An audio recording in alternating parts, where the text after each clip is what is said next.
This journal entry from the logbook details a difficult evening for the early observers. January 27, 1875.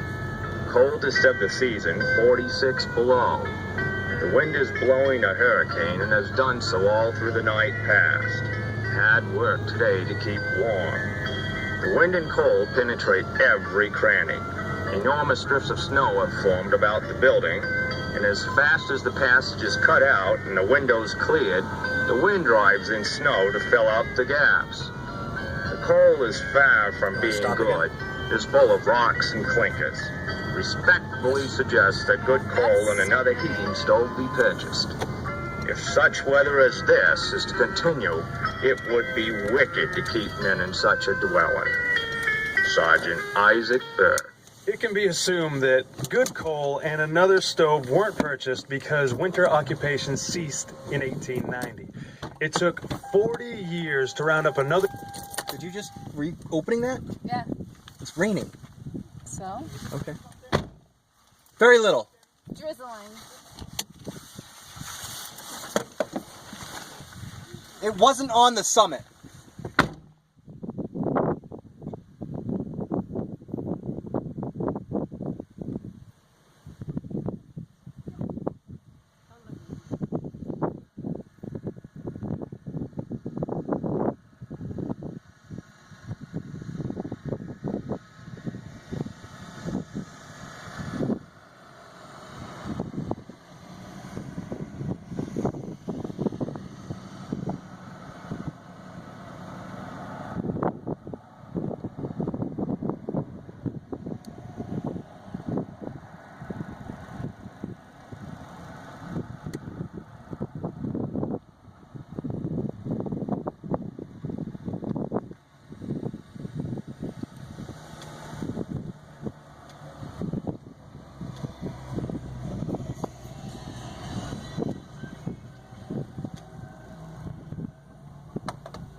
Picture of us?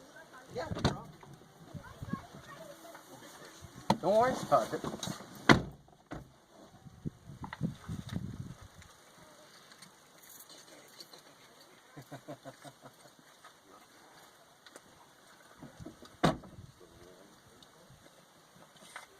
About to be. Yeah, we've already been up. Oh, yeah.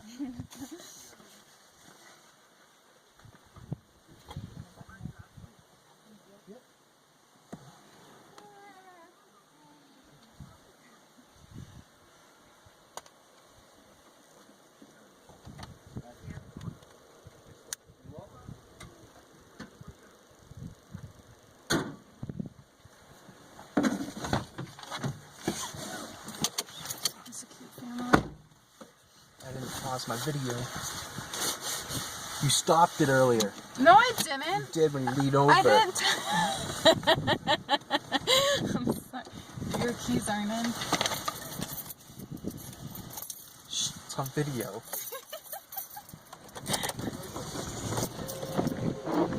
Oh, so you recorded yelling at me about the sunroof? The crew of dedicated weather watchers.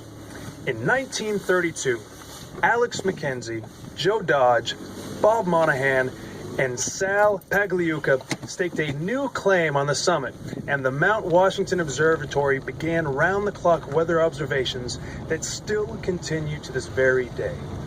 Then came the day that no one expected. A day that has gone down in history and has yet to be topped. It was April 12th, 1934, that the world's highest recorded winds, You're not supposed to stop 231 They don't know what they're miles doing. an They hour, follow the blew directions. over the summit of Mount Washington. Pagliuca's logbook entry for that day tells the story. We'd been taking turns knocking Ohio. ice from the anemometer post. Shortly after 1 a.m., I set out to clear the ice again and disappeared into the Fine, fog on the people, there's roof. plenty of fucking room. I felt the full blast of the 200-mile-per-hour southeast wind on my face. Kneeling on the platform, I pounded the foot-thick ice accumulation with all my strength. But alas, wasn't making much impression on the rough frost. On that day, Mount Washington earned another place in history and was forever nicknamed the home of the world's worst weather. Because of this, various companies and scientific institutions have tested everything from jet engines to paint and winter clothing.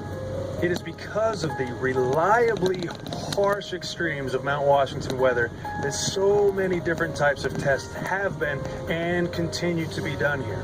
In a typical year, the temperature averages 27 degrees.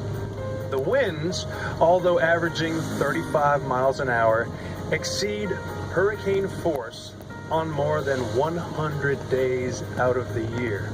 The summit is in the clouds more than 60% of the time. The snowfall averages 245 inches per year, so more than 500 inches, that's more than 47 feet, fell in the winters of 1968 and 69. Below treeline, the Great Glen Trails Outdoor Center uses the road as part of their cross-country trail system. This winter, you can take our specially designed snow coach on the road just above treeline for a breathtaking look at the Presidential Range in winter, and we'll do all the driving. It's